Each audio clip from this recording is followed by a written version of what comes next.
After the divorce, Elena didn't break down. Not the way people expected. She didn't scream, didn't throw things, didn't even cry. She just packed, quietly, methodically. 3 bags, 2 kids, and a heart that felt more like stone than anything still beating. She wasn't running away, not exactly. But she also wasn't staying. Not in the same house where Jake had kissed someone else goodnight. Not in a city where everyone knew her by her ex's name. Not in a life where every grocery aisle held a memory she didn't ask for. She clicked through listings late at night, sitting on the floor of her half-empty apartment while Ruby snored and Liam pretended not to cry. Then she saw it. A house. 6 bedrooms. Victorian. Old bones. Wraparound porch. High ceilings. Stained glass that still caught the light. It was beautiful in that creepy, maybe haunted, I'd watch a movie about this kind of way. And the price? Unbelievably low. She thought it was a typo. It wasn't. Even with the savings her lawyer scraped out of Jake's clutches, she shouldn't have been able to afford a place like this. Not as a single mom with no job lined up and no idea what came next. But something about that listing pulled at her. Or maybe, something in that house was already waiting. She closed her laptop, booked the moving van, and never looked back. The first thing she noticed when they pulled up wasn't the cracked shutters or the weeds winding up the side of the porch. It was how quiet everything felt. Not peaceful, not calm. Still. Like the air had been holding its breath for years, and just now realized someone had arrived. Is that it? Liam asked, arms crossed tight over his chest. Elena nodded. Yeah, that's it. Ruby squealed from the back seat. It looks like a princess house. Elena tried to smile. It kinda does. It didn't.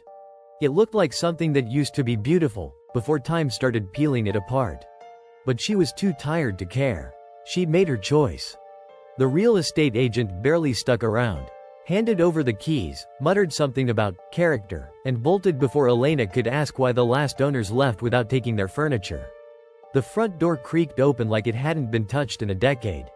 Inside, the air was thick, heavy, the kind that clings to your lungs and makes everything feel slower. The wallpaper was peeling in long, curling strips. The wood floor groaned under every footstep like it wasn't happy to be stepped on.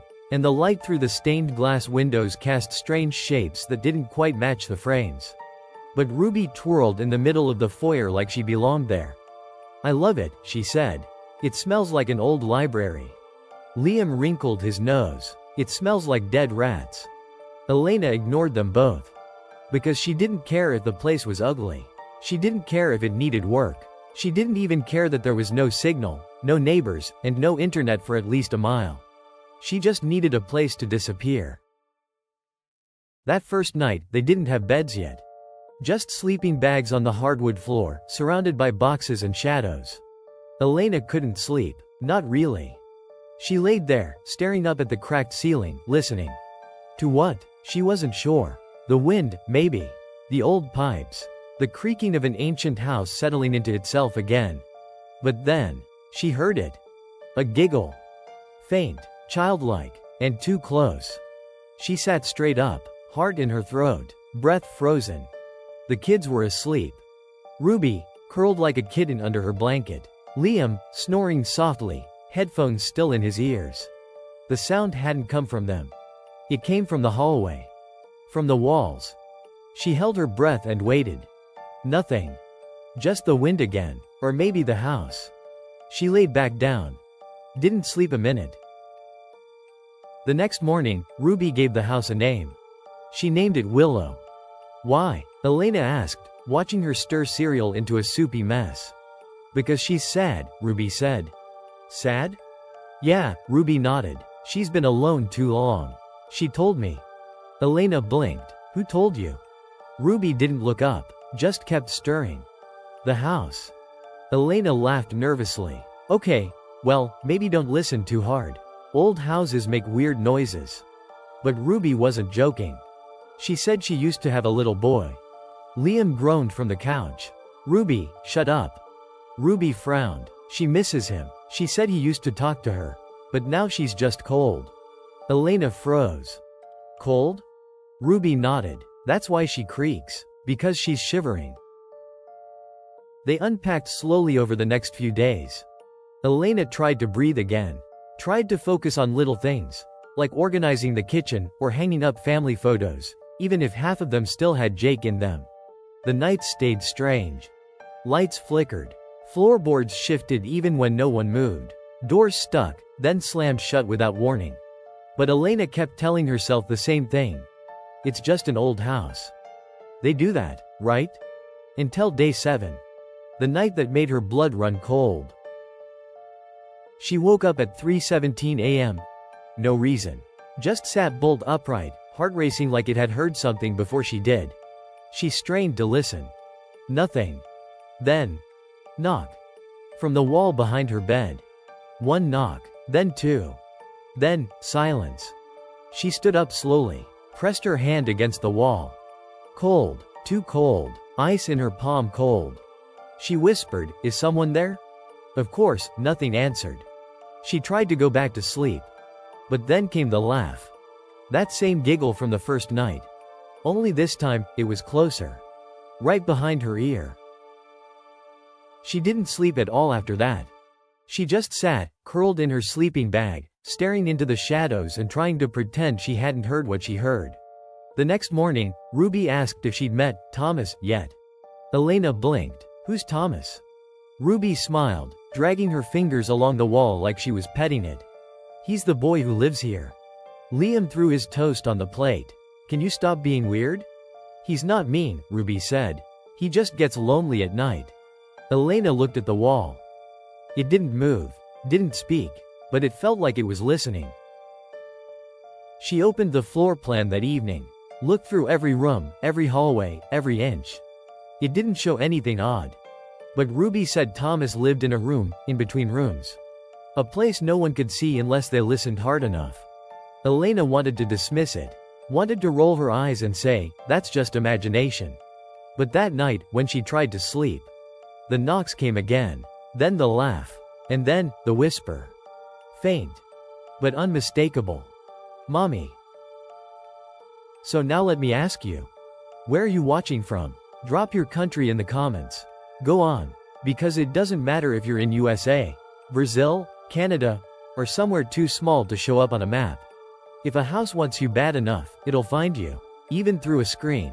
Even through this story. And this house? This one remembers everyone who listens. Especially the ones who stay until the end. It started with whispers. Not loud ones, not even full words. Just little sounds. Rustling behind the walls. A soft scrape, like fingernails on old wood. And giggles. Short, breathy, and wrong. At first, Elena thought it was Ruby talking to herself again. Kids do that, right? Make up little games. Imagine things. But this didn't feel like imagination. This felt like an invitation. It was a Tuesday morning when it finally crossed a line. Elena was unpacking a box of old photo albums in the living room. The sun was barely warming the floor, the kind of gray light that never really feels alive. From down the hallway, she heard Ruby's voice. Soft. Whispering. At first, she smiled, figured Ruby was playing with her dolls or making up another fairy tale world in her head. That was normal. But then there was a pause. And a second voice. Faint. Too faint to make out the words, but there. Elena froze, head tilted, holding her breath like it might help her hear better. Ruby said something again, quieter this time. Almost like she was listening to someone answer. Elena set the album down and stood up slowly. Ruby? She called. No response. The hallway seemed longer than it should have. The shadows somehow darker than usual, even though every light was on. She turned the corner, and there she was. Ruby, sitting on the floor, legs crossed, her tiny hand pressed flat against the hallway wall. Her lips weren't moving. But her eyes, they were wide open, locked on the wallpaper like it might blink at any second. Elena crouched down beside her. Sweetheart, what are you doing? Ruby didn't look away. Listening. To what? Ruby smiled, but it wasn't the bright kind. It was small, secretive, almost sad. To the boy, she whispered. Elena tried to laugh. What boy? Ruby tilted her head slightly, like it was a silly question. The one who lives in the wall. His name is Thomas. Elena blinked. Thomas? Ruby nodded. He said he doesn't like when people forget him. Elena felt a chill slide down her back. Ruby? Who told you that? Ruby finally turned to face her mother. He did, just now, but he said he can't talk to you. Only to me, because you're too loud inside. Too loud inside. Elena didn't know what to say to that. Didn't even know what it meant. She gently took Ruby's hand and led her away from the wall. Okay, well, maybe let's not talk to walls today, huh? Ruby looked back over her shoulder. He's sad when I leave. That night, Elena lay in bed with her eyes wide open, staring at the ceiling. The wind whispered through the cracks in the old windows, but there was something else underneath it. Something soft, rhythmic, like breathing, but from inside the walls. At 3:14 a.m., she heard it again. Knock, knock, knock. Then a pause. Then, a whisper. Too quiet to understand, too close to ignore. She sat up, held her breath, waited. And then came the giggle. Short, right outside her door, same as before. In the morning, Ruby was drawing at the kitchen table. Elena glanced over her shoulder, expecting to see flowers or stick figures or sunshine. But it wasn't that. It was a boy. Drawn in crayon, black eyes, messy hair, and a mouth sewn shut with jagged red lines. Elena's throat tightened. Who's that? Ruby didn't look up. Thomas. Why does he have stitches on his mouth? Ruby shrugged like it was obvious. Because his mommy didn't like the things he said. So she closed him. Elena stared at the picture. She didn't know what scared her more, the image, or the calm way Ruby said it. That afternoon, Liam slammed his bedroom door. I'm not staying in that room anymore, he shouted. Elena turned around, startled. Why? There's scratching. In the walls. Every night. And it's getting louder. Scratching? He nodded, face pale. Like something stuck, and it doesn't like me being in there. Elena tried to stay calm. It's an old house, honey. Mice, maybe. Liam looked her straight in the eye. It says my name. By the end of the week, Elena had started hearing things even when she was awake. Footsteps that didn't belong. Doors that opened on their own, even after she locked them. The hallway light that always flickered when she passed that one spot on the landing, like the house was reacting to her. Ruby kept talking to the wall.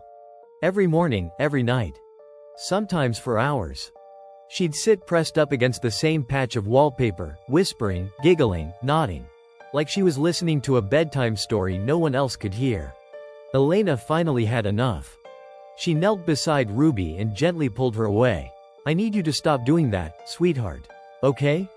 Ruby looked confused. Why? Because there's no one there. Ruby tilted her head. Then why does he cry? Elena couldn't sleep again that night. Around 2 a.m., she stood in the hallway with a flashlight, barefoot, goosebumps crawling up her arms. She stared at the spot where Ruby always sat. The wallpaper there was peeling worse than the rest of the hallway. Flaking off like it was being picked at, slowly, deliberately. She reached out. Ran her fingers down the torn paper. And stopped. Something was carved into the wall beneath. Faint, but there. Letters.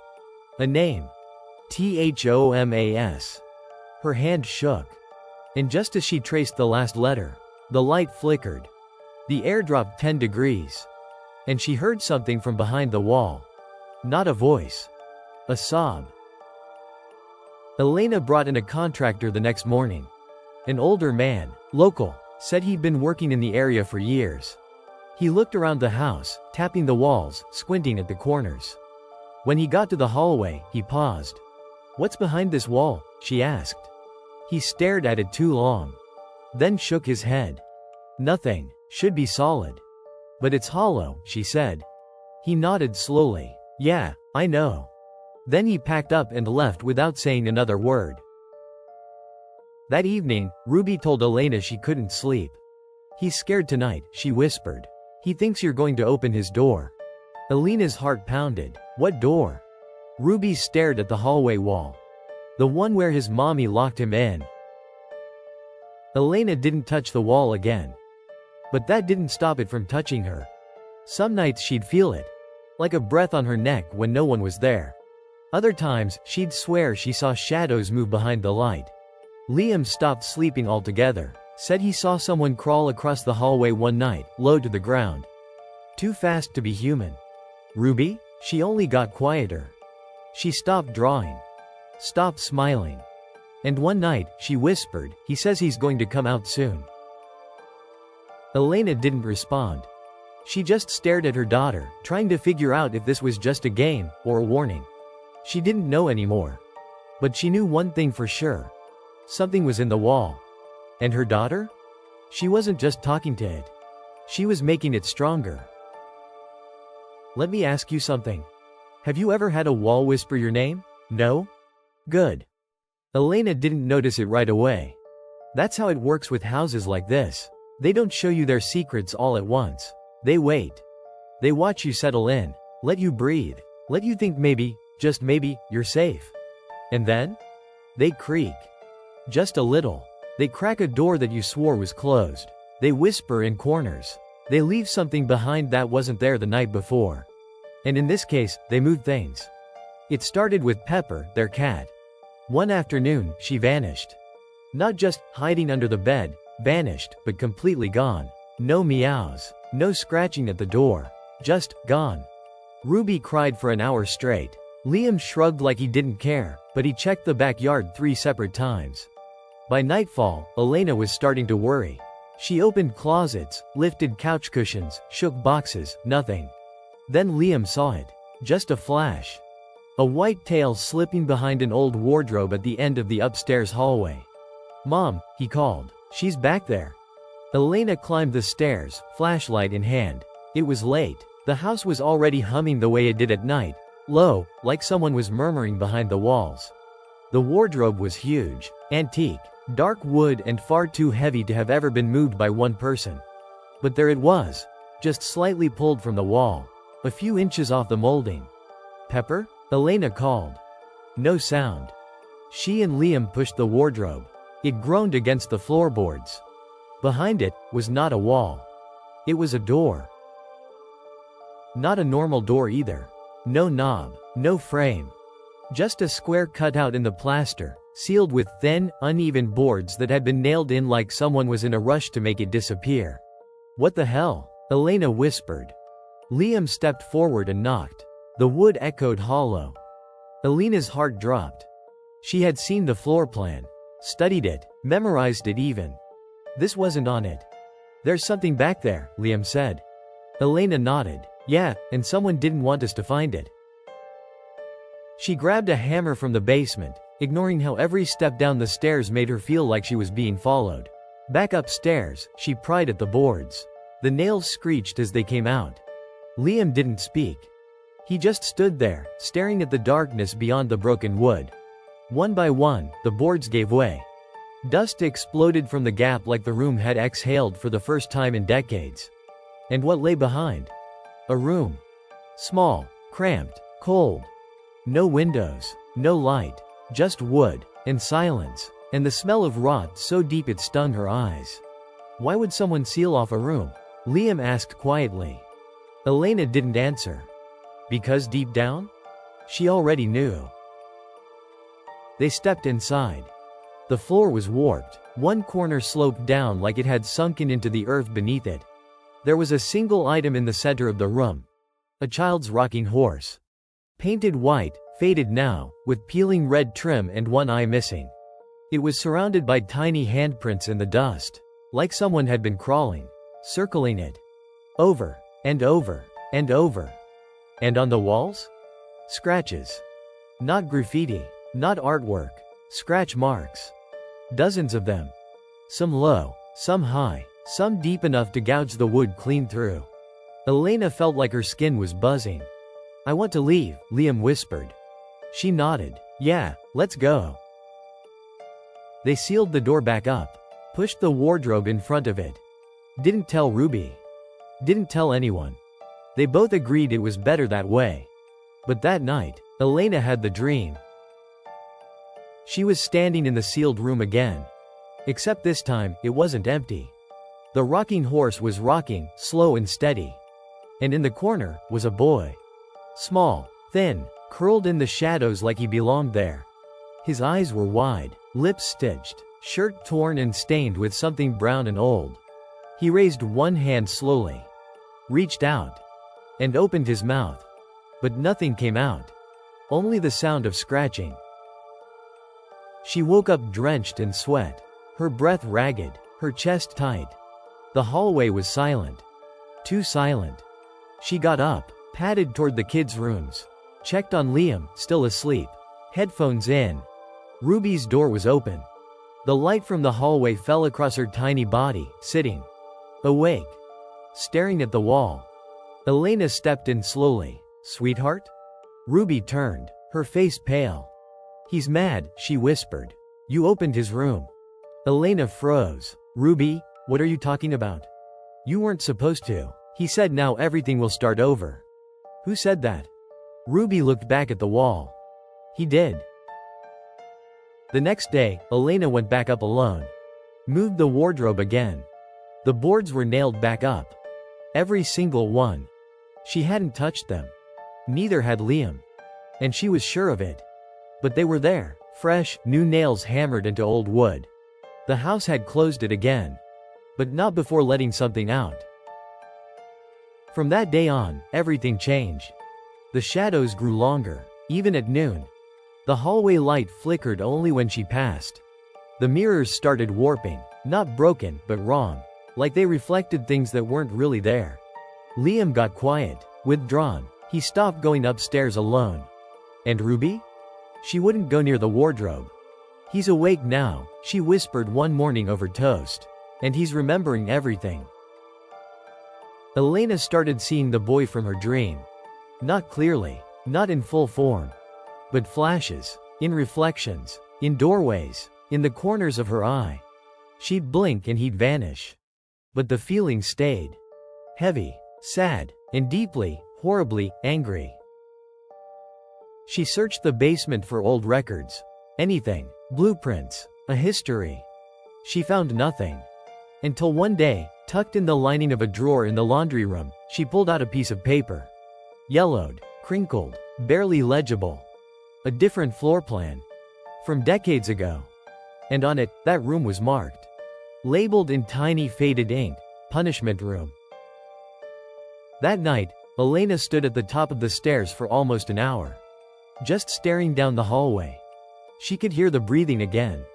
Not hers, not the kids'. Something else. From the wall. From the hidden room. From behind the boards. It wasn't just a room someone forgot to include. It was a room someone buried. Now let me ask you something. Have you ever found a room that wasn't supposed to be there? Not a secret closet, not a quirky attic. A room that someone deliberately tried to erase. If you have, you already know what comes next. And if you haven't? Be careful where you walk. Some doors don't want to be opened. And some? They never really close. And if you're listening closely, you'll hear the rocking horse move tonight. You'd think once the divorce papers were signed, that would be the end of it. A period at the end of a painful sentence. A fresh start. A clean slate. But pain doesn't end when the ink dries. And in this house?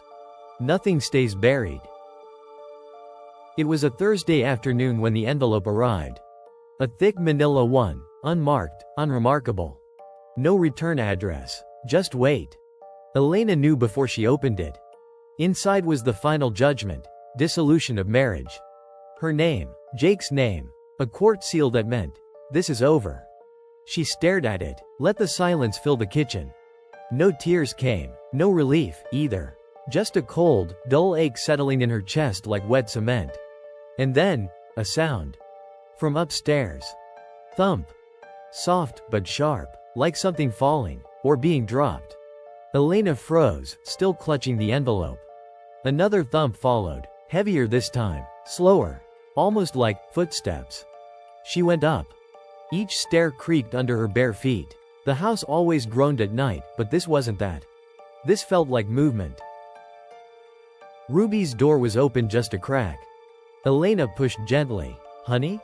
No answer. Ruby was on the floor, facing the far wall. Not playing, not reading. just sitting and whispering. And across the wallpaper, drawn in crayon with trembling little hands. He was a bad husband too. Elena's breath caught. She stepped forward. What's that, sweetie? Where did that come from? Ruby didn't look back. He told me.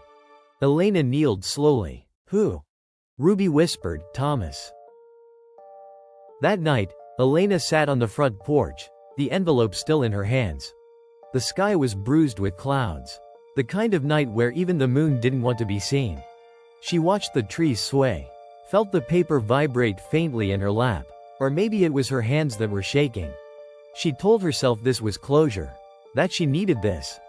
But inside, the house creaked. The door shifted open behind her. A chair scraped softly in the kitchen, like someone sitting down, quietly. She didn't move, didn't turn. She just listened, and the house listened back. The next morning, Ruby's face was paler than usual. She wasn't eating, just staring at the wall near the hallway. Elena? She asked suddenly, skipping the word mom. Yes, sweetheart? Thomas wants to know what your husband did to make you so sad.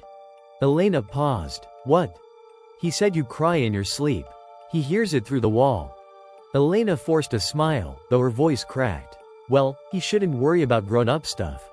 Ruby shook her head. That's what his mommy said too. Elena blinked. And then she disappeared, Ruby added. The lights in the kitchen started flickering again. But only when Elena opened the drawer where she kept the papers. At first, it was coincidence. She'd reach for her keys, and the light would buzz. She'd try to close the drawer, and the toaster would click on by itself. She touched the envelope once more, and every bulb on the first floor dimmed. She shoved the papers deeper into the drawer. The house didn't like them. That night, she dreamt of the rocking horse again. It wasn't moving this time. Just sitting in the middle of that room behind the wardrobe. Still. Waiting. And beside it, stood a woman.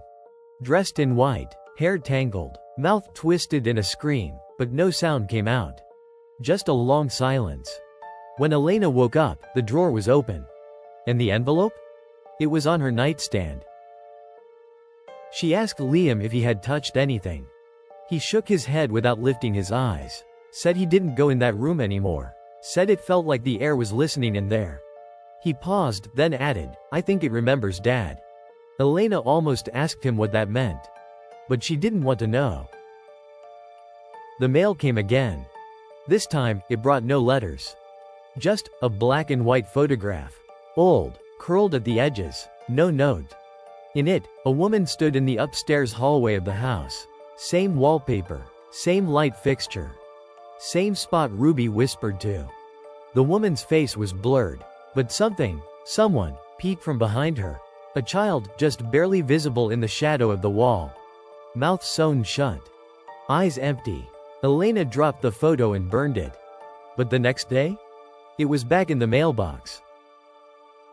She stopped sleeping. Every time she tried, she'd wake up gasping, convinced someone had whispered her name. The whisper wasn't angry. Just hollow. Like a child trying to comfort a parent who couldn't stop crying. Ruby began sleeping with her ear pressed to the wall. When Elena asked why, Ruby said, he needs someone to hear him. Hear what? The truth. Elena wanted to shake her. Tell her this wasn't normal. That none of this was okay. But the truth? She didn't know what normal felt like anymore. She hadn't for weeks. One evening, Elena finally lost it. She tore open the drawer, grabbed the envelope, threw it across the kitchen. I don't care anymore, she screamed. Take the papers, take the memories, just leave me alone. And as the envelope hit the floor, the lights died. Every bulb in the house. Gone. Instant silence. Then, soft footsteps. From the ceiling. 1, 2, 3. Slow. Measured.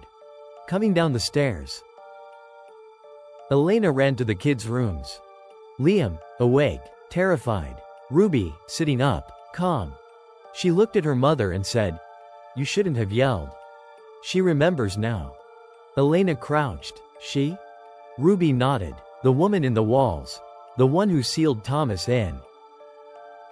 Later that night, Elena sat with the envelope in her lap once more. She ran her fingers over Jake's name. Whispered, "You're not here anymore." And the envelope caught fire in her hands. No matches, no lighter. Just flames. And a quiet voice from the wall behind her. "Neither is she." That was the first night the house didn't creak. It breathed. Because once grief is spoken aloud, once pain is acknowledged by something older than you, it starts to respond. Not always with kindness, but always with memory. And in this house, memories are everything. Especially the ones you try to forget. The truth didn't come screaming. It came in dust. And rot. And silence. Because some houses don't shout their secrets. They whisper them beneath your feet. And that's exactly where Elena found the journal. Hidden under a warped floorboard in Ruby's bedroom. She hadn't planned on finding anything that morning. It was just supposed to be a quiet day, cleaning, laundry, maybe finally fixing the curtain rod that kept falling off in the hallway. But Ruby had spilled juice on the floor, right beside her bed. And when Elena knelt down to wipe it, she noticed something. The wood near the baseboard didn't feel right. It was soft. And it moved when she pressed it. At first, she thought it might be water damage. She pried at the edges with a butter knife. Gently, carefully. And then, click. The plank lifted. Not much, just enough for her to slide her fingers underneath. She pulled it loose, and saw something wrapped in old linen, stained dark with time. It was heavier than it looked. She unwrapped it, and there it was. A leather-bound journal. Small, torn at the corners, covered in soot and something that looked too red to be ink. She didn't open it right away. She just sat there, staring at it like it might breathe. That night, once the kids were asleep, Elena locked herself in her bedroom and opened the cover. The handwriting inside was elegant. Precise. Too perfect for someone sane. It began without a date. Just a single line. "She doesn't hear him anymore. But I do." The entries were scattered. Rambling, erratic. But consistent. All written by the same hand. All from someone who had once lived in the house. A woman. A mother. Just like her. And the deeper Elena read, the more it felt like she was reading her own mind. Her own pain. Her own unraveling. One entry said, "He comes at night when the house sighs. When no one else can hear. His voice used to be small. Now it fills the corners." Another. "She told me he wasn't real. But I watched her lock the door. I watched her nail it shut. And then, there are too many voices now. I don't know which ones are mine." Elena's hands trembled. She couldn't stop reading. It felt like something wanted her to. Or worse, needed her to. The woman wrote about a boy named Thomas. Said he wasn't her child. Said he just appeared one day. At first, only her daughter could hear him. Then her son. Then her. And when she asked her husband about it, he said it was all in her head. That she was sleep deprived. Hormonal. Hysterical. One passage hit Elena so hard she had to stop reading. "My husband told me to let it go. Said the boy in the wall was just a story. But every time I tried, the house punished me. One night, I woke up, and all the photos of our wedding had been torn in half. Faces gone, just hands left." Elena looked up. There was a photo on her dresser, hers and Jake's, smiling in a moment that didn't feel real anymore. She walked over and picked it up. Her face was still there. Jake's? Gone. A crack right through the glass. As if something had clawed his half away. She went back to the journal. The entries grew darker. "He cries when I sleep. He scratches when I forget. He whispers when I try to love. And then, I sealed the room myself. I told the kids it was nothing. But it wasn't. It never was. He's still there." Elena didn't realize she was crying until a tear hit the page and smeared the ink. She didn't know what scared her more. That the journal was confirming everything. Or that it was unfinished. The last entry stopped mid-sentence. "Tonight, I will sit beside the wall. If he speaks to me again, I..." That was it. No period. No goodbye. Just a line, trailing off into the paper like the ink had been yanked away. or like the writer had. Elena didn't sleep that night. She sat in the hallway, back against the wall, the journal in her lap. For the first time in weeks, the house was quiet. Too quiet. It felt like a pause between breaths. Like something was waiting for her to speak. But she didn't. She just listened. And finally, the wall whispered. Softly. A boy's voice. You found it. She didn't scream. Didn't run. She just whispered back. Why are you still here? The wall responded. Because no one ever listened all the way. The next morning, Ruby didn't speak during breakfast. She just stared at her cereal. Then looked up and said, He knows you read it. Elena's spoon stopped halfway to her mouth. Ruby continued, He's glad. But he's also scared. Scared of what? Ruby's eyes were blank. What happens next? That afternoon, the wardrobe moved again. By itself. Elena had placed furniture in front of it. Heavy boxes, tools, things that shouldn't budge. But when she got upstairs, everything was pushed aside. And the boards covering the secret room? Split down the middle. She didn't open it. Not yet.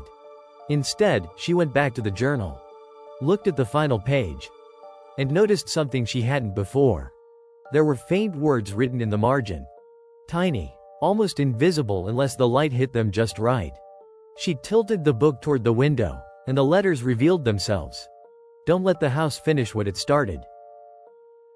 She closed the book slowly. Breathed in. Then she heard it again.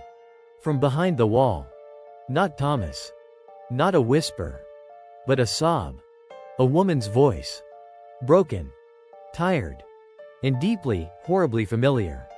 Elena didn't know how she recognized it. But she did. It was her own. This wasn't just a haunting. It was a cycle. One that didn't begin with her. And wouldn't end, unless someone finally listened to the whole story. She looked at Ruby, who had drawn something new on her sketchpad. A door. And behind it, 3 people. 2 children. 1 woman. No faces. Only a 4th shadow standing outside. Watching. Waiting. Ruby looked up. He says the journal is only half the story. What's the other half? Ruby pointed to the wall. And whispered. She buried it too. There's something about finding someone else's story that makes your own clearer. Terrifying, yes. But also, honest. And sometimes, that's the scariest part. Facing what we carry. And who else is carrying it with us? The journal didn't just tell Elena about the house. It told her about herself. About the things she never said out loud. The heartbreak. The gaslighting. The fear of not being believed. Of being called crazy for hearing what no one else would listen to. It wasn't just the house that trapped Thomas. It was silence. And now that silence was cracking open. One word at a time. You know that feeling? When you finally start to breathe again. Not deeply. Not freely. But enough to stop drowning. That's where Elena was. She wasn't okay. Not yet. But she had started sleeping again. Her voice no longer trembled when she said her own name on the phone. The journal was hidden in her closet, wrapped in cloth. The rocking horse hadn't moved in 3 days. And Ruby had even drawn a picture with sunshine. Not a ghost. Not a door. A sun. It was almost enough to make Elena believe they were turning a corner. And that's when Jake showed up. Her ex-husband. It was a Sunday afternoon when he pulled up in his car. A leased silver SUV that always looked too clean for a man with dirty hands. She hadn't heard from him in weeks. No texts. No check-ins. And now here he was, standing on her porch with cheap cologne and a plastic bag from a bakery he probably didn't even go into himself. I was in the area, he said. Like he just accidentally stumbled across the house he never helped her find. She should have told him to leave. She knew it the moment she opened the door. But he was Ruby's father. Liam's too. And the kids, they missed him in the way that kids miss things that used to hurt. He stayed for coffee. Then for dinner. Then, somehow, for the night. Elena told herself it was for the kids. That it was easier than sending them back and forth. That they were adjusting, and change would only make things worse. But deep down, she knew. The house had let him in. That first night, Ruby wouldn't speak to him. She kept staring at the wall in the hallway, just watching, like something on the other side might move if she blinked. Jake noticed. "What's with her?" he asked, stirring sugar into coffee like a man who hadn't burned everything down 2 months ago. "She's adjusting," Elena said. Jake snorted. "She needs therapy, not time in this haunted shoebox." Elena looked at him. "Don't call it that." "What?" "Haunted." Jake chuckled. "Oh come on, don't tell me you've gone all ghost happy since we split." But his smile didn't reach his eyes. That night, he took the guest room. And at 3:12 a.m., Elena woke up to the smell of burning wood. Not fire, just singed air. She crept downstairs. Jake stood in the hallway in front of the sealed door behind the wardrobe. In the dark. Motionless. "Jake?" she whispered. He didn't answer. Didn't flinch. His hand was on the wall. Flat, pressed like he was waiting for it to pulse. "Jake," she said again. He turned slowly. Eyes glassy, voice low. "I thought I heard crying." He didn't remember it the next day. Brushed it off. "Must have been sleepwalking," he said. "You know I used to do that." But Elena wasn't sure. The wardrobe was moved again. And the air around that door? Heavy, like someone had breathed into it from the inside. Ruby wouldn't go near him after that. "She says he doesn't belong here," she whispered to Elena. "Who says?" "Thomas." By day 3, Jake had started staying up late. Pacing the halls, talking to himself in the mirror. She found him one morning with the journal open in his lap. She had hidden it. She had locked it. "How did you?" she began. He looked up. "You never told me it was like this." "Like what?" "The voices, the dreams, the feeling that the house remembers your mistakes." Elena stepped back. Jake's voice was calm. Too calm. "I used to think you were crazy," he continued. "But you're not." He turned to a page. "The woman who lived here before. She burned the baby's clothes." "What?" She thought it would free him. It didn't. Elena's blood ran cold. "Jake, put the journal down." He didn't move. He just whispered. "He doesn't want me to leave." That night, Elena locked the journal in the shed. She told Jake to go. That whatever he thought was happening wasn't healthy, for him, for the kids, for anyone. He smiled. Then nodded. Then said he'd pack in the morning. But in the morning? He was gone. Not gone from the house. Gone from her. Jake sat in the same chair in the kitchen, unmoving. Eyes blank. Like he'd been waiting for her. "Did you sleep?" she asked. "I don't think I do anymore," he whispered. And then things changed. The house got colder. The walls began to hum, not audibly, but in a way that made your teeth hurt when you stood too close. Liam stopped talking altogether. Ruby stopped drawing. And Jake? He never left the first floor. He just walked, in circles. From the living room to the hallway to the kitchen. Looping, over and over. Once Elena asked him what he was doing. He said, "He's walking too. I'm just keeping him company." She tried to get help. She called his sister. His mother. His co-workers. No one picked up. The ones who did claimed Jake had never left town. One even said, "He called me yesterday. He said he was working late. But he was here. In her house." Sinking deeper. The worst part? The house liked him. It stopped creaking when he spoke. The bulbs stopped flickering when he touched the walls. He belonged to it. Elena felt like a stranger in her own home. Even the rocking horse had gone still. Like it was watching too. One night, she heard Jake whispering through the vent. She leaned close to listen. At first, it was nonsense. But then, "She lied to you, Thomas." Elena's heart stopped. "She tried to bury you. But I won't. I understand you." She ran to the vent. Yanked it open. Nothing but dust and cold air. Jake wasn't in his room. He wasn't anywhere. Until she turned, and found him standing behind her. Eyes blank. Mouth closed. A soft hum vibrating from his chest. Like he was echoing the house. Ruby cried that night. Elena asked her what was wrong. She didn't answer right away. Then, softly, "Dad's face is going away." "What? He doesn't look like him anymore." That was the night Elena decided. Jake had to leave. Or she did. She packed bags for the kids. Told them they were visiting Aunt Sarah. Told Jake, nothing. He didn't ask. Didn't look up. He just sat in the kitchen. Eyes on the wall. Hands flat on the table. Breathing with the house. But when she tried to leave, the front door wouldn't open. The knob turned, but the door wouldn't budge. Not stuck, not locked. Just unwilling. And then from behind her, Jake's voice. "You don't get to leave again." She spun. He was closer now. Too close. And he whispered, "You brought me here. And now I understand." She ran upstairs with the kids. Locked themselves in the bathroom. Tried the window, it was stuck too. Every way out was sealed. By the house. Or by him. Liam started shaking. Ruby just stared at the drain. Then she said, "He's not Dad anymore." Elena whispered, "Who is he?" Ruby didn't blink. She just whispered, "He's what the house made from your pain." And that's when Elena realized. Jake never left. Not really. He was still part of her. The guilt. The fear.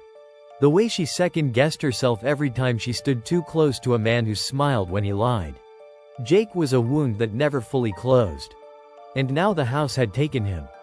Fed on that wound. Built something new from it. He was still downstairs when she opened the door. Smiling. Waiting. And the wall behind him? It pulsed. Just once. Like a heart. This house doesn't just haunt. It mirrors. And if you bring your past with you, it builds something from it. Someone. You know that moment when a story stops being just a story? It becomes alive. When imagination isn't enough, and the thing you're afraid of breaks through into your real life. That's where Elena was now. She'd seen whispers in corners. Felt the house breathing around her. But this night, crossed a line that changed everything. It began after the incident with Jake. Elena had locked herself and the kids in the bathroom. The knob had turned on its own. The walls had spoken, in Jake's voice. They thought they were safe in that fortress of tile and light. They were wrong.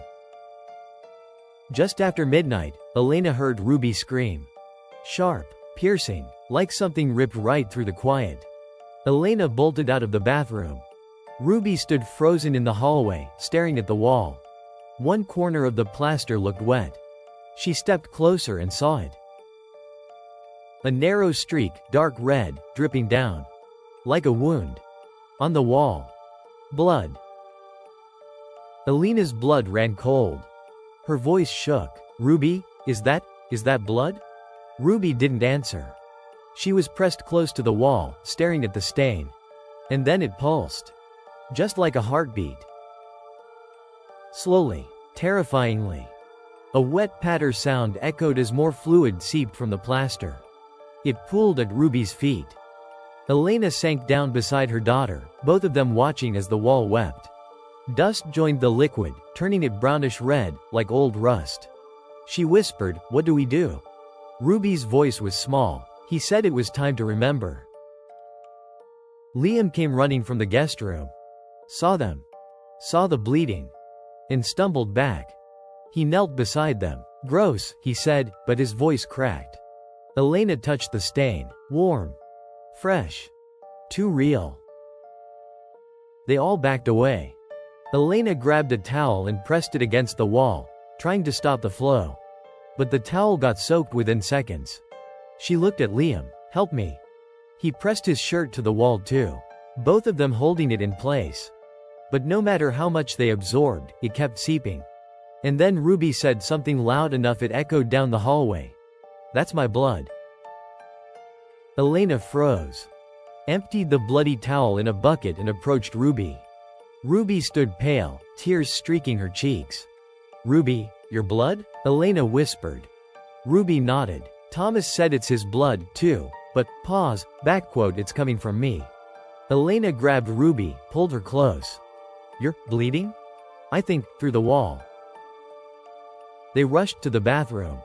Ruby looked down. No blood. Liam checked his arms, dry. Elena stared at the split towel. It soaked through, but nowhere else. The blood seemed to only exist on the plaster. That night, Elena slept in Ruby's bed, eyes wide, listening for anything else. And just before dawn, she heard it again. Soft scraping from the wall. Closer than ever. She sat up. Frozen. A drop of red fluid formed at the corner of the smear. Then another. Slowly, eerily, continuing to bleed. She reached out, hesitant. Fingertip touched the stain. A shockwave of agony pulsed through her. Visions flashed. A child crying, lips stitched shut. A mother screaming, banging nails into wood.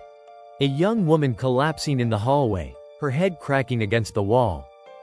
Elena collapsed back onto the bed, gasping. Liam and Ruby screamed. They ran to her, pressed close. "Elena?" Liam cried. "What happened?" She wiped tears, shook head, tried to steady her voice. We need help." Morning arrived in a blur. Elena knew she couldn't handle this alone anymore. She called a paranormal investigator. Old type. No ads, just word of mouth.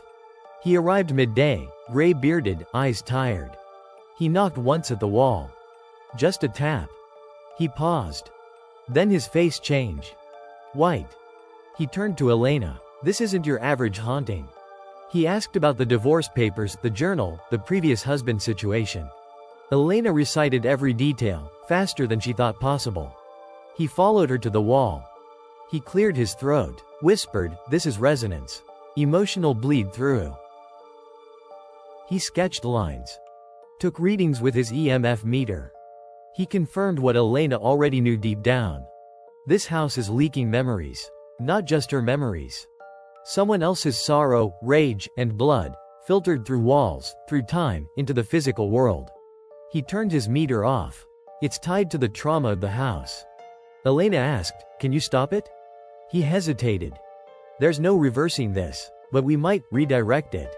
Elena's heart raced. That night, the investigator set up devices. Recording equipment, cameras, sensors.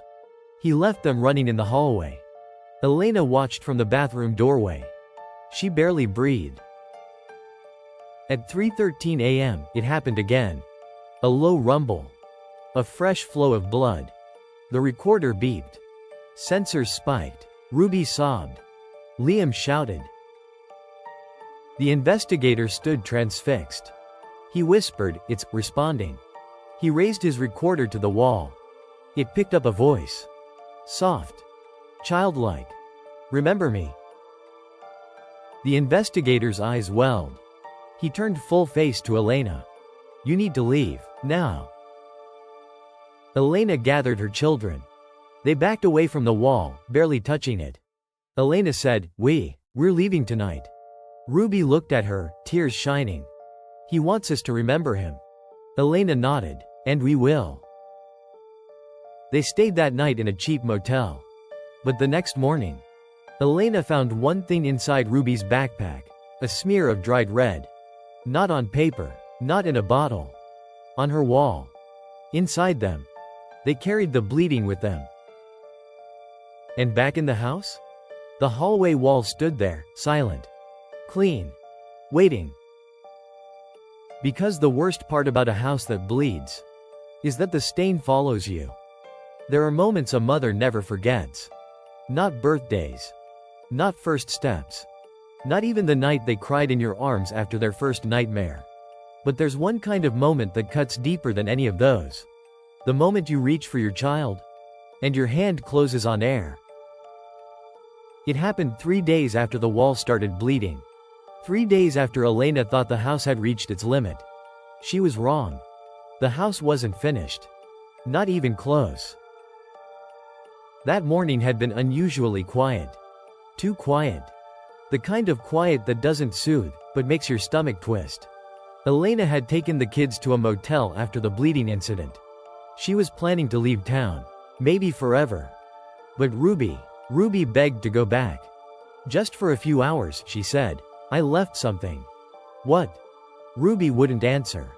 Only said, he needs me. Elena didn't want to go. But she was exhausted. Broken. She just wanted one normal day. One goodbye that didn't feel like running. So she gave in. And drove them back. The house was still. Sunlight pooled through the broken blinds. Dust danced in the rays. Nothing bled. Nothing whispered. For a second, Elena wondered if it was all in her head. They stepped inside. Ruby ran upstairs. Liam stayed by the door. Elena followed Ruby, calling after her. But by the time she reached the hallway, Ruby was gone. Ruby? Elena called out. No answer. She checked the bedroom. Empty. Bathroom? Nothing. She even checked the wardrobe. Still sealed. The boards unmoved. But then, she saw it. On the wall. Right where the blood had once trickled down. A small, child-sized handprint. Pressed into the plaster. Not painted. Indented. As if someone had pushed from the inside. Elena's breath caught. She touched it. It was warm.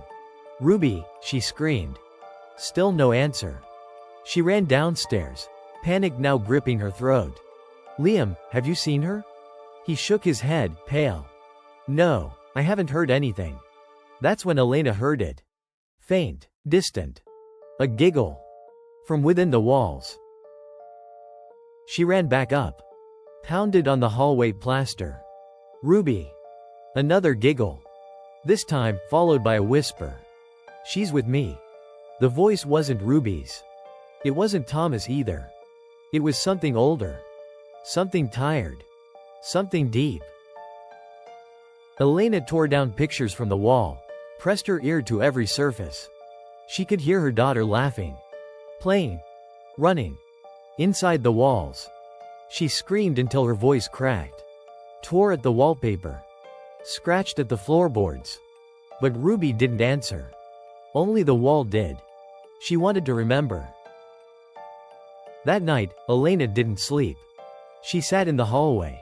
Back against the wall. Crying silently. She whispered stories to the plaster. Told it about Ruby's first tooth. The way she used to sleep with her hand in Elena's. She begged. Pleaded. Threatened.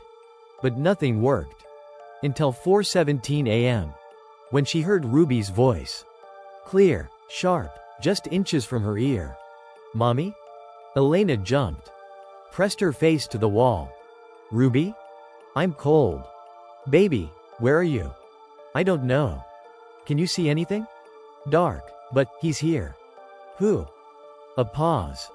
The boy with no mouth. Elena's blood turned to ice. She remembered the journal. The stitched lips. The child with screams trapped inside him. The one who didn't belong to anyone. She ran outside. Grabbed a crowbar from the shed. Returned and faced the wall. And she tore. Plaster cracked. Dust exploded. The house groaned. She ripped through layers of paint and wood, splinters flying. Until finally, she found it. A hollow space. Behind the wall. A room. Not big. Not clean. A small crawl space covered in mold and darkness. And inside, nothing. Just a small, worn teddy bear. Ruby's. She dropped the crowbar. Sank to her knees. Whispered, "Where are you?" And the air around her whispered back. She traded places. That night, the house pulsed. Breathing. It creaked and moaned, as if rearranging itself. Liam wouldn't come upstairs. He stayed curled in the living room, holding Ruby's other bear, the one she left behind. Elena sat on the floor outside the new hole in the wall. She reached her hand in. Closed her eyes. And said, "Take me instead." The wall didn't answer. But something touched her fingers. The next morning, Liam found her asleep on the hallway floor. The hole was gone, as if it had never been there. But Ruby's bear? Still in her mother's hands. The day passed in silence. No more whispers. No more bleeding. Only absence. Elena moved like a ghost. Fed Liam in silence. Stared at corners. At walls. As if waiting for them to open again. That evening, she sat in Ruby's room. Touched her toys. The bed was untouched. Too quiet. Until the rocking horse moved. Once. Twice. Slow. Deliberate. And then. A voice. Faint. But unmistakable. "I'm here." Elena gasped. "Ruby?" No answer. Only the rocking horse. Now rocking faster. Liam appeared at the doorway. I heard her too. Elena grabbed him. "Where?" She said, "The wall is different now." He pointed. To a new corner. One that hadn't been there before. And on it. A symbol. Carved. A door. Tiny. Etched into the baseboard. Almost invisible. Elena ran her fingers over it. And it was warm. She knew what she had to do. She went downstairs. To the shed. Took the journal. Lit a candle. Returned. She sat by the carving. Opened the book. And began to read it aloud. Word by word. Sentence by sentence. Until the last line. He was never born. But he remembers all the pain. And then. The baseboard cracked. The wall split. And a door opened. Inside, it was dark. And then. Two eyes. Small. Shining. Ruby. Standing. Silent. She didn't run. Didn't cry. She just looked at her mother. And whispered. "He let me out." Elena pulled her close. Held her so tight it hurt. Behind them, the wall closed. But Ruby didn't look back. Elena asked, "What did you see in there?" Ruby whispered. "The house before this one. Some houses are made from wood and nails. Some from brick, sweat, and dreams. But not this one. This house," Elena realized, was built from grief. Raw, unfiltered, consuming. And the woman who built it wasn't building a home. She was building a grave for a story no one wanted to hear. It started with a name. Hidden in the back of the journal. Scrawled in the margin beside a dried smear of something that looked like blood. Clara May Bellwether. Ruby had pointed to it, tracing the faded ink with one finger. "She's the one," Ruby whispered. "The house listens because it was hers." Elena stared at the name for hours. Tried searching it online. No results. No history. No family. No obituary. But then she flipped deeper into the journal. Past the childlike scribbles. Past the rage-fueled poems. At the very end, 2 pages were stuck together. She peeled them apart. And there it was. A drawing. Of the house. Perfectly sketched. Even the warped window frame. Beside it, a line. "They wouldn't let me bury them, so I built walls instead." Elena sat frozen. Reading it again and again. And suddenly, everything clicked. The whispers. The bleeding. The voices in the walls. It wasn't a haunting. It was a memorial. Built by a mother who lost everything, and wasn't allowed to grieve. She needed to know more. She dug through the county records. The house's original blueprints. The property registry. The town had changed names since Clara built it, which is why she'd missed it the first time. But buried in the archives, she found her. Clara May Bellwether. Born 1904. Died, unknown. Listed as widow, then mother. Then just tenant. She was marked down as having constructed the home herself. Every wall, every room. No contractors, no laborers. Just her. Brick by brick. And the permit noted something strange. A line under architectural notes. Unorthodox wall voids requested. Permitted under hardship clause. Elena read the notes aloud. And Ruby, from across the room, murmured. Because she needed the walls to hold them. It became obsession. Elena spent every night reading. Every day peeling back wallpaper. Following cracks like trails. One night, she found something behind the basement paneling. A box. Inside, scraps of fabric. Tiny shoes. Burnt photos. One was too faded to recognize, but on the back, scrawled in the same handwriting. They were here. Now they're forever. She showed Liam the box. He didn't ask questions. He just hugged her. And whispered. She built it like a coffin we all live inside. It rained that night. Hard. The kind of storm that sounds like it's trying to get inside. Elena couldn't sleep. Neither could Ruby. She stood at the window, whispering something to the glass. Elena walked over. What are you saying? Ruby blinked, like she'd just remembered her mom was there. I was telling her, it's okay now. Elena crouched down. Telling who? Ruby looked at her with those deep, knowing eyes. The woman who built the house. She listens when it rains. The next day, Elena heard knocking from the attic. Soft. 3 times. Always at dawn. She followed the sound, step by creaky step. Up the narrow stairs. Through the dust. Tenant. She was marked down as having constructed the home herself.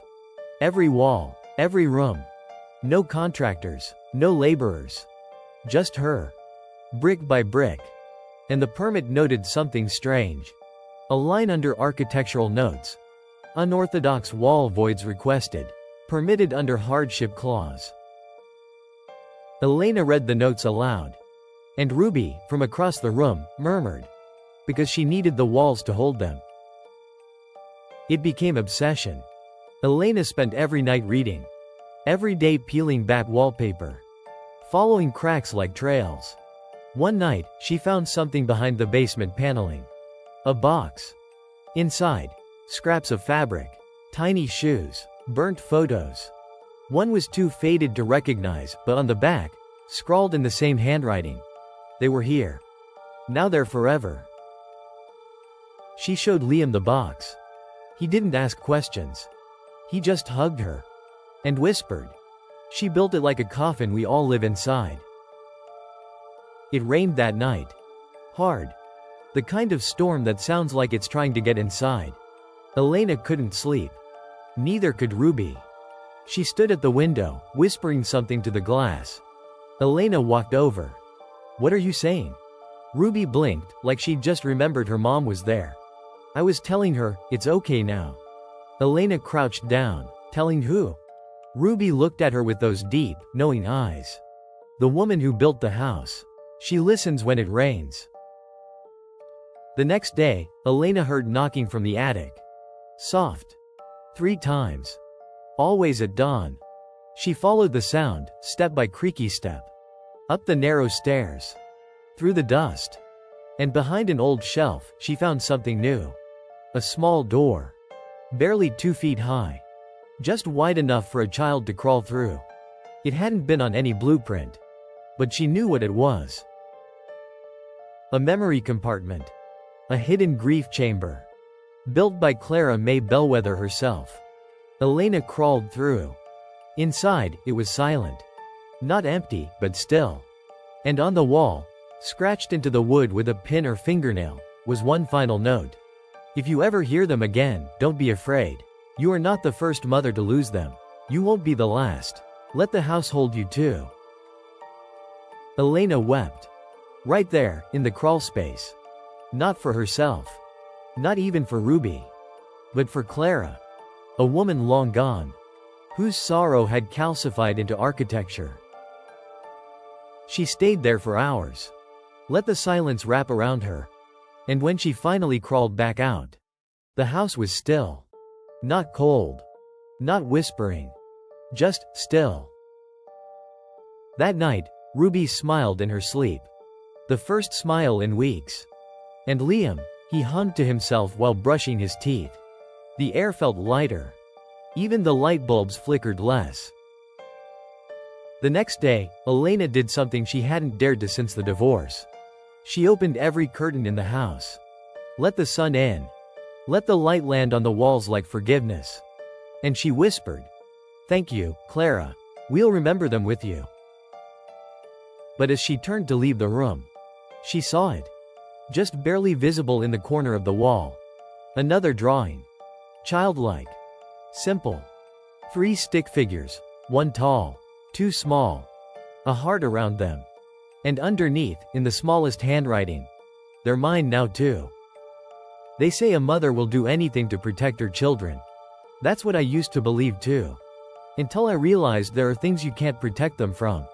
Not completely. Not even if you love them enough to tear out your heart and hand it over. Some things, some houses, don't want to be resisted. They want you to become something else entirely. Something darker. It started small. After I found the message in Clara's crawl space, the house grew quieter. For a little while. Almost gentle. Like it was breathing again, but slower. Not so heavy. Ruby smiled more. Liam asked me if he could paint again. There were even mornings where I forgot to check the floor for footprints. For a second, I believed we might be safe. That Clara's sorrow had finally let us go.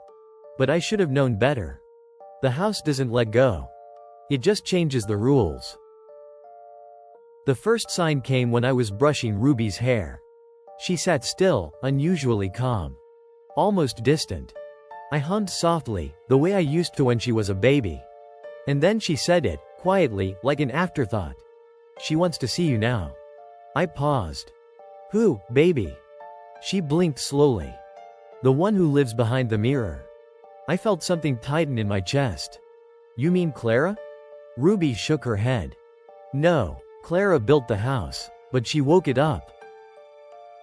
That night, I took the mirror down from the hallway. Turned it to face the wall. But the glass fogged up anyway. Like someone was breathing on the other side. And when I wiped it clean, I saw a face that wasn't mine. Over the next few days, I tried to be strong. I vacuumed. Folded laundry. Pretended we were normal. But at night, I heard footsteps in the attic. Not small ones. Big, heavy, deliberate. Pacing. Dragging something. And once, I swear, I heard my own voice coming from the upstairs hallway. Saying my name. Calling to me. Begging. Then Ruby changed. Not all at once. But in tiny fractures. She began talking less, watching more. Staring into mirrors, whispering things to them when she thought I wasn't listening. I tried to get her to talk. But every time, she just smiled a little too wide and said, "You wouldn't understand. You're not ready yet." Ready for what? That's what I kept asking. Until the night I finally understood. It was just after midnight. I had fallen asleep on the couch. A noise woke me. Scraping. Clawing. Like something was being carved. I got up, followed the sound upstairs. And in Ruby's room. She wasn't there. The mirror was tilted. Not cracked. Not broken. Tilted. Slightly ajar. Like a door. My hands shook as I touched the frame. It was warm. Buzzing. The surface no longer reflected me, it showed a hallway. But not mine. This one was narrower. Darker. The wallpaper was peeling. And at the end, a shadow stood. Watching. Not moving. Just waiting. I heard Ruby's voice. Soft, echoing from inside the mirror. "Mommy, don't be afraid." I whispered her name. Stepped closer. And the frame pulled me forward, like gravity shifted. I fell in. Or maybe I just stepped through. The hallway swallowed me. It was colder than anything I've ever felt. And wet, like the walls were crying. I walked slowly, the floor sagging under my feet. And then, I saw her. Ruby stood beside a woman. She was tall, frail, skin like parchment and eyes like glass marbles. Her hair was long, soaking wet, even though there was no water. And her smile had no kindness. Only memory. I opened my mouth, but no sound came out. The woman raised her hand. Pointed at me. And said, "She has your grief. But you have my rage. Suddenly I understood. This wasn't Clara. This was the one Clara had built the house against. The one who came before even grief. The one whose sorrow consumed. The mother of all silence. The creator of the crawl spaces behind every scream. She looked at me and whispered, "You've tasted pain, but you still hold back. Give it to me." The hallway shifted. Ruby disappeared.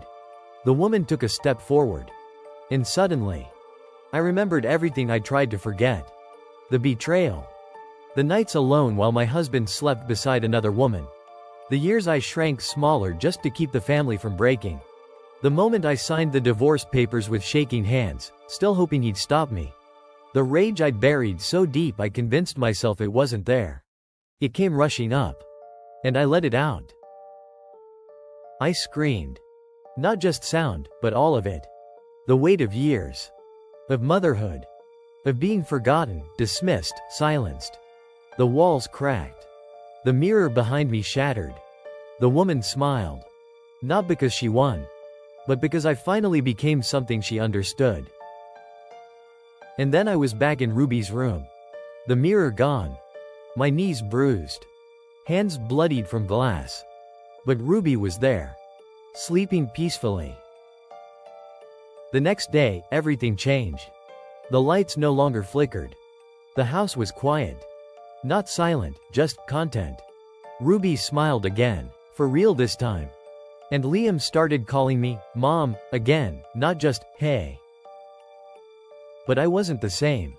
I wasn't trying to be. Because the house had shown me something I'd never admitted out loud. To survive this place, I couldn't just be the mother. I had to become the monster it feared. Not the cruel kind. But the kind that's done being soft. Done being quiet. The kind that knows how to stare into darkness, and make it blink first. Now, when the house shifts, it asks me permission. When the walls whisper, they say, sorry. Because I met the thing behind the mirror. And I didn't run. I let her in. But I don't belong to her. Not fully. Not anymore. Because she thought she could make me into something weak. Something screaming in the walls. But instead, I became her reflection. A woman unafraid to scream back. You'd think by now I would have learned how to breathe in this house. But no matter how many ghosts I faced, no matter how many secrets I dug out of its bones, the air still clung to my lungs like wet cotton. And just when I thought I understood what it wanted from my children, I realized something far worse. The house wanted me too. It started with dreams. Or maybe, not dreams. They felt like memories. But not mine. They began soft, whispery. I'd be standing in the hallway, barefoot, alone. Then I'd hear the floor creak behind me. I'd turn around, and the hallway would stretch longer. And longer. And longer. Until I couldn't tell if I was walking, or being swallowed. One night, I heard crying. Not Ruby. Not Liam. A baby. I followed the sound down the stairs. Into the kitchen. And when I turned the corner, the fridge was gone. So was the table. Just a wooden cradle stood in the middle of the tile. Rocking slowly. Empty. The crying stopped. I woke up gasping. Covered in sweat. The next day, I didn't mention it. Didn't want to worry the kids. But the house knew. Because that night, it made me remember something I hadn't thought about in a decade. I was 19. Fresh off my first heartbreak. I'd gotten pregnant, alone, scared. And I lost it. Miscarriage. Quiet. No one knew. Not even my parents. I buried that grief so deep I forgot where I left it. Until the house brought it back. Not with words. But with a feeling. The cradle. The crying. The hallway that never ended. It remembered what I tried to forget. I tried to push back. Tried to distract myself. I cleaned, scrubbed baseboards, sorted cabinets. Even tried painting over the stain in the hallway, the one that always bled just a little on rainy nights. But the paint peeled by morning. And the wall whispered, "You're not done yet." That's when Liam changed. He'd always been quiet. But now he was distant. He didn't look me in the eye anymore. Didn't ask to sleep in my bed during storms like he used to. One night, I caught him staring at me. Just staring. I asked what was wrong. He said, "You're starting to sound like her." I asked, "Who?" He whispered, "The house." I cornered Ruby in the hallway the next morning. Tried to stay calm. "What's happening to me?" Ruby tilted her head, not scared. Just curious. She said, "Maybe it doesn't want you to leave anymore." I swallowed hard. "Did it tell you that?" She shrugged. "Not in words, in pulls." I didn't understand at the time. But I do now. The pull isn't loud. It's subtle. It starts with sympathy. You feel for the house. For the woman who built it. For the child behind the mirror. For the silence it carries. Then it becomes familiarity. You start seeing yourself in its cracks. In its broken corners. You start feeling safer in its sorrow than in the outside world. And then? Then you belong to it. I started losing time. Not much at first. An hour here. 10 minutes there. I'd black out while folding laundry. Come to while cutting vegetables. Once, I found myself sitting in the attic, legs crossed, staring at the old rocking chair. No memory of walking up. No memory of wanting to be there. Just the rhythm of the creaks. Like the chair was breathing in time with me. I asked Ruby to stay with her aunt for a few days. Told Liam it was just a short break. But deep down, I was scared. Not of ghosts. Not of shadows. But of myself. One evening, I sat in the living room. The TV off. The lights dim. And I heard the door to the crawl space creak open. I didn't move. Didn't need to. Because something walked out. And I knew her. She looked like me. Exactly. Same face. Same eyes. Same tired smile. But her hands. They were made of wood. Knotted and splintered. Like she'd grown straight out of the floor. She didn't speak. She didn't have to.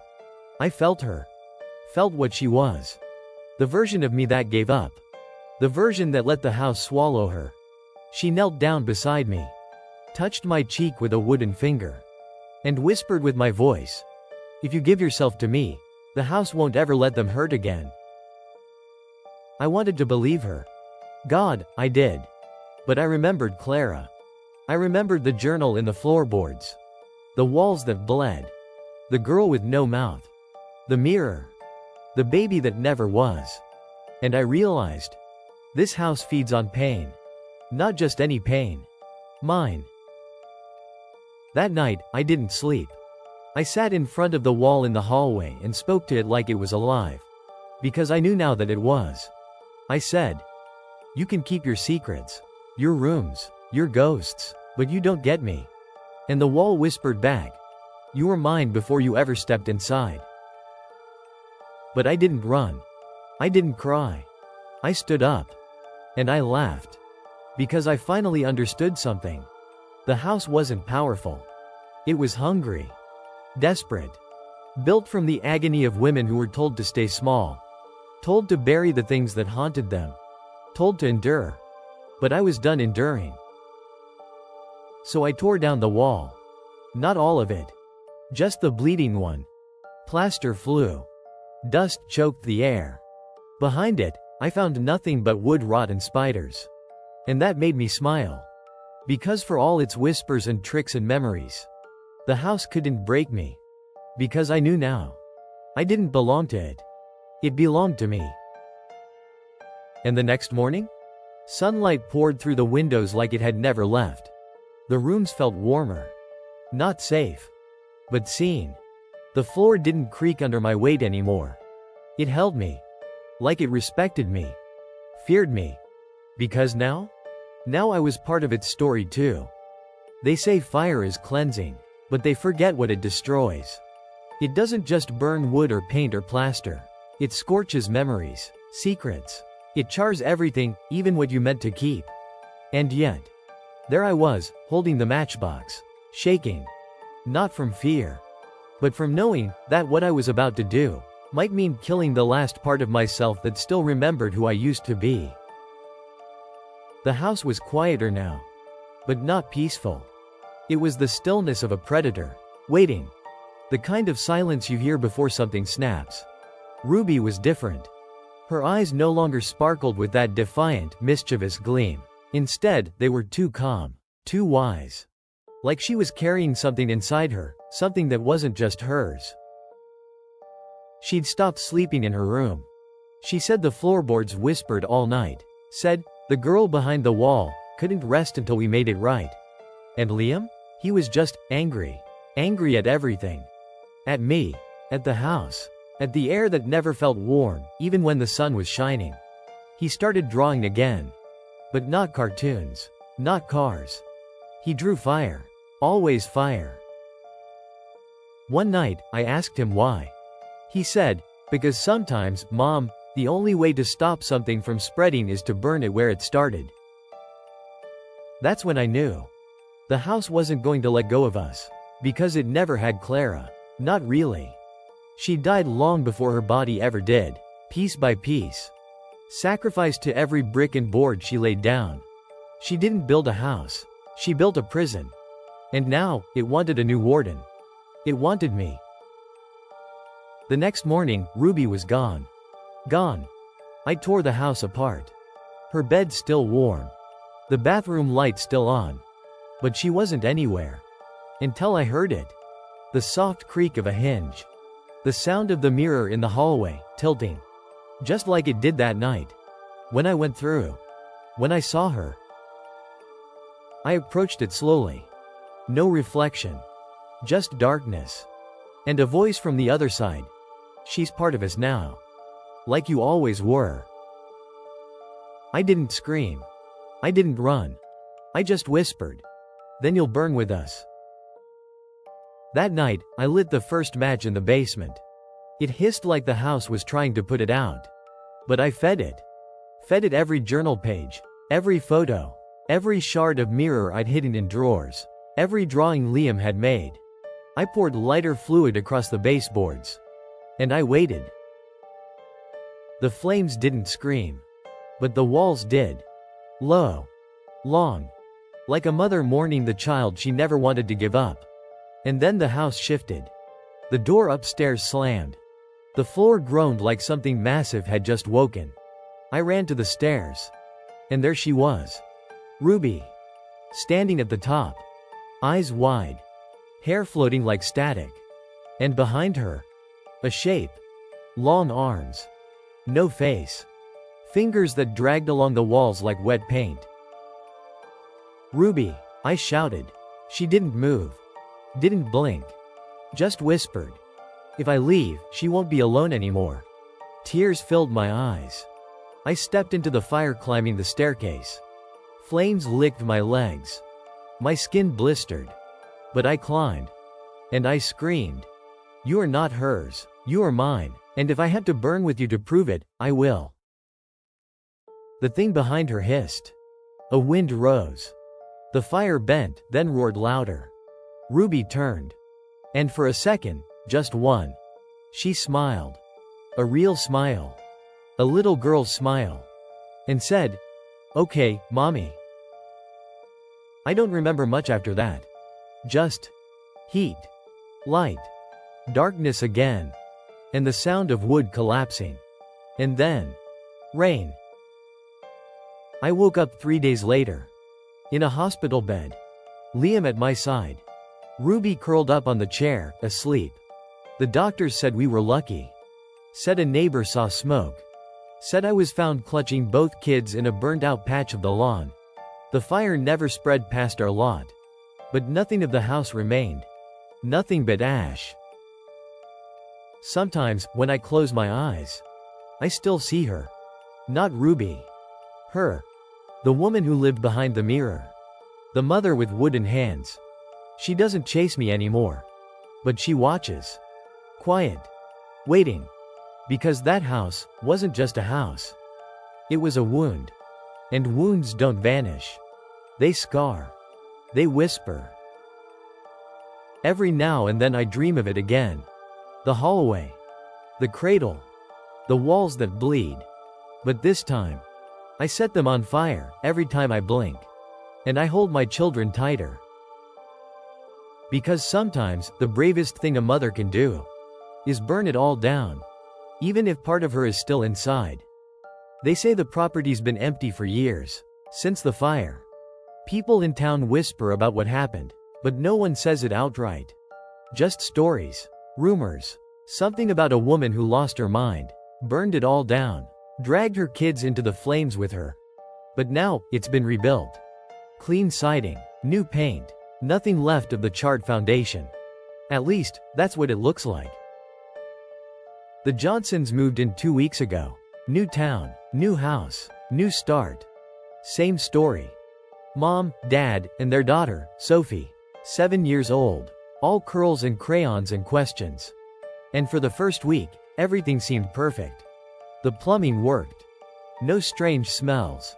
The walls were freshly painted a soft pastel blue. Sophie picked her room the moment she walked in. It was the one at the end of the hallway, facing the woods. The smallest one. The realtor had warned them, there's a bit of an odd layout. A wall with no clear structural purpose. But they didn't mind. In fact, when Sophie first walked in, she stopped, tilted her head, then smiled and said, "This room feels like it's waiting for me." The parents laughed it off. Kids say weird things all the time. But on the third night, Sophie started humming. A slow, tuneless rhythm. Just before bedtime. Always facing the wall. Her mom asked where she'd learned it. Sophie said, "The girl in the wall sings it to me." They chalked it up to imagination. New environment. New bedtime rituals. But on the fifth night, Sophie asked a strange question. She said, "Do mirrors talk when you're not looking?" Her dad raised an eyebrow. "Of course not." Sophie looked disappointed. "Oh, well, mine does." They didn't notice the mirror in her room was slightly warped. Not broken. Not cracked. Just curved, like it was bending toward the floor. Like it had weight behind it. They didn't hear the scratching. The faint knocks just after midnight. They slept through it. Said it was the old water heater kicking in. But Sophie heard it. She always did. And she started drawing things. Not unicorns. Not stars. But hallways. Cribs. A girl without a mouth. And walls that bled. One morning, her mom found a note under Sophie's pillow. Written in blocky handwriting. "The house likes her. She listens when it rains." Her mom asked her about it. Sophie just smiled and said, "She talks to me when you're busy." That night, her mom unplugged the baby monitor. She didn't want to hear anything weird. Didn't want static. Didn't want whispers. Just sleep. But Sophie didn't sleep. She sat cross-legged in the dark. Hands folded neatly in her lap. Waiting. Because the voice behind the mirror told her, "You're the first one in a long time who understands." Outside, the wind picked up. The trees swayed. The lights flickered. And for just a second, the paint peeled in a thin, curling strip from the wall. A red stain shimmered beneath. Then vanished. In the morning, Sophie's dad found her in the hallway. Standing in front of the mirror. She was tracing something in the fog on the glass. It looked like a name. But it wasn't hers. He asked her what she was doing. Sophie said, "She told me to leave a space, so she can sign it later." Later that week, her teacher called. Concerned. Sophie had written a story in class. It was about a woman who lived in a house made of secrets, and a little girl who helped her climb out of the wall, so they could trade places. The teacher asked what it meant. Sophie just giggled. "It's pretend," she said, "but sometimes pretend gets real." At home, Sophie started sleeping with her closet door open. She said it made the girl behind the wall feel less alone. One night, her mom stayed up late. She heard footsteps in the attic. She shook her husband awake. But by the time he got up, the house was quiet. The next morning, the mirror in their bedroom was turned around. facing the wall. Neither of them remembered moving it. And on the other side of it, a child's handprint, smaller than Sophie's, pressed into the glass. Still, they stayed.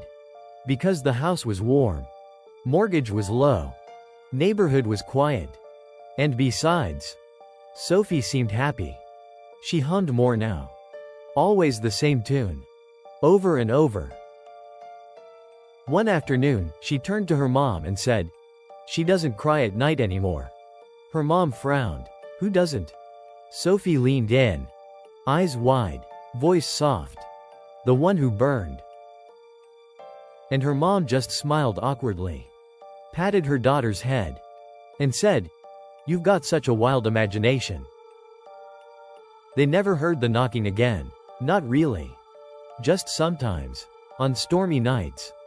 Faint. Almost polite. And only ever from behind the wall.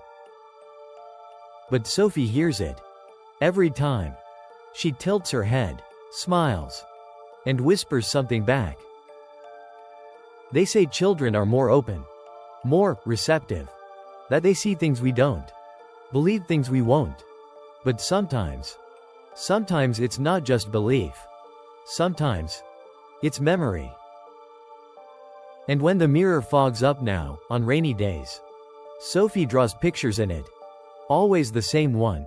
A girl, standing in fire, holding hands with a shadow, smiling. The last thing Sophie said before falling asleep last night was this: "She's not gone. She's just waiting for the next one who listens." And the house? The house creaked with approval. Like it was stretching. Waking. Ready. Because a new family just moved in, and the house remembers. It always remembers. So, what do you think happened to the last family? Was Sophie chosen, or was she already part of the house from the start? Let me know in the comments. I read every single theory. And if you made it this far, tap that subscribe button for more stories. Because some houses don't need to chase you. They just wait.